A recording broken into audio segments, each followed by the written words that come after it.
Assalamualaikum warahmatullahi wabarakatuh. Perkenalkan, nama saya Nasra Sabrina Pradani, NIM 15201111113044, Prodi Manajemen Perhotelan kelas DN1. Di sini saya akan menjelaskan tentang bagaimana cara memilih bahan makanan dan cara mengolah makanan dengan cara yang baik dan benar. Pertama, biasanya yang kita lakukan ketika kita akan membeli bahan-bahan untuk kita masak itu, pertama kita harus pergi ke supermarket atau ke pasar. Supermarket atau pasar sama saja, yang biasanya membedakan itu biasanya hanya tingkat atau kualitas dari bahan-bahan makanan yang ada di supermarket maupun pasar. Ketika kita datang atau pergi ke supermarket dan pasar di masa pandemi ini, baiknya kita itu selalu menjaga kebersihan diri kita sendiri. Kemudian ketika kita sudah berada di tempat, kita juga tetap harus menjaga jarak dengan orang lain, dan juga harus menyediakan semacam hand sanitizer ataupun tisu basah untuk membersihkan tangan kita sebelum kita memilih-milih bahan yang akan kita beli. Untuk sayuran, itu biasanya kalau di pasar itu jauh lebih segar, dan pastinya hampir 80% itu terbebas dari pestisida dan semacamnya. Karena biasanya yang ada di pasar itu mereka benar-benar pagi sebelum dijual di pasar itu baru datang dari kebun, kemudian langsung mereka jual. Kalau di supermarket itu biasanya berbeda dengan dari di pasar, karena biasanya sayuran-sayuran di supermarket itu sudah diberikan cairan agar kualitasnya tetap terjaga dan terlihat tetap segar walaupun sudah dibiarkan selama berjam-jam di luar kulkas. Kemudian di sini saya akan memberikan beberapa tips untuk memilih sayuran yang masih bagus dan juga segar, tentunya yang bebas dari zat-zat yang kita tidak inginkan. Pertama, ketika kita akan membeli sayuran, kita harus mengecek. Biasanya kalau saya itu di daunan dari sayurannya itu, jika ada bolong-bolong seperti digigit ulat, itu menurut saya tandanya sayur itu benar-benar sangat segar dan terbebas dari cairan-cairan yang tidak sehat itu.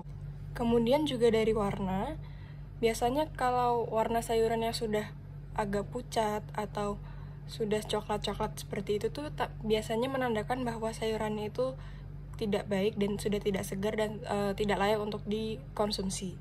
Jadi jangan dipilih ketika ada sayuran yang memiliki ciri-ciri tersebut. Kemudian untuk daging itu juga sebenarnya sama saja, mau di supermarket atau di pasar kurang lebih sama, dan biasanya kualitas di supermarket itu jauh lebih unggul sedikit dibanding di pasar, tetapi keduanya sama saja, tergantung kita ingin atau akan membeli di mana.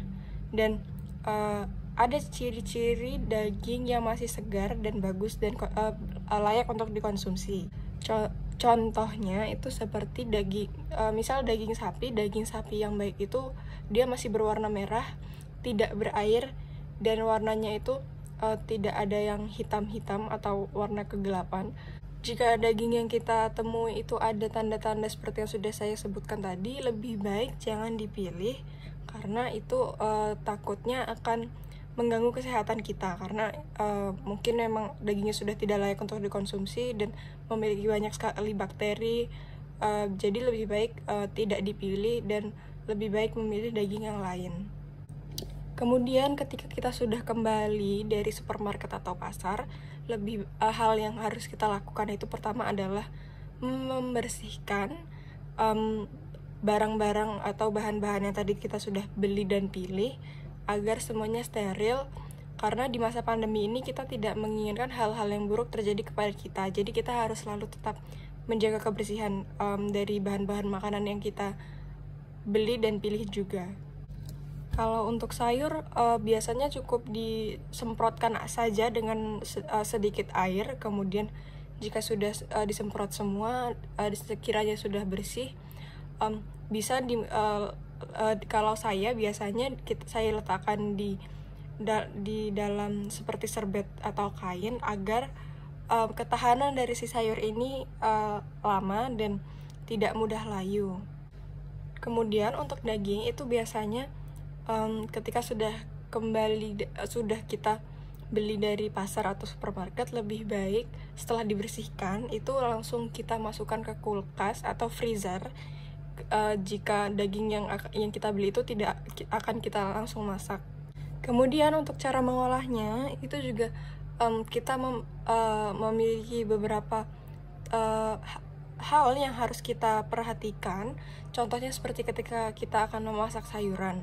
Sayuran itu memiliki kandungan protein yang sangat tinggi, dan jika kita salah memasaknya, kita akan kehilangan protein-protein baik tersebut. Kemudian jika kita ingin contoh saja memasak sawi, itu lebih baik sawinya kita rebus saja, tidak lebih dari 1-2 menit, karena itu adalah waktu terbaik untuk memasak sawi. Kemudian ketika kita akan memasak daging, itu lebih baik kita memasak daging tersebut dengan tingkat kematangan yang well done, karena di masa pandemi seperti ini kita tidak menginginkan bakteri-bakteri dari daging tersebut atau mungkin hal-hal jahat atau buruk lainnya itu masuk ke dalam tubuh kita, sehingga kesehatan kita itu tidak terjamin. Kemudian ketika kita akan memasak suatu makanan, itu diusahakan semuanya itu harus matang secara sempurna, dan juga kita tetap harus memperhatikan cara masak yang akan kita gunakan. Apakah metode tersebut akan mengurangi nutrisi-nutrisi dari bahan-bahan makanan tersebut atau tidak.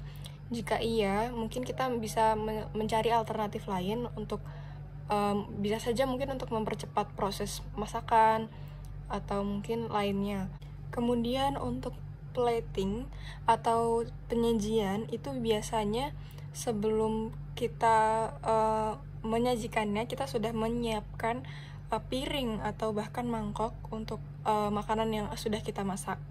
Kemudian ketika kita akan menyajikan sesuatu, diusahakan itu menyajikannya dengan cantik dan rapi agar penampilannya itu bagus, terlihat indah, sehingga bisa menggugah selera orang yang melihat makanan yang sudah kita buat.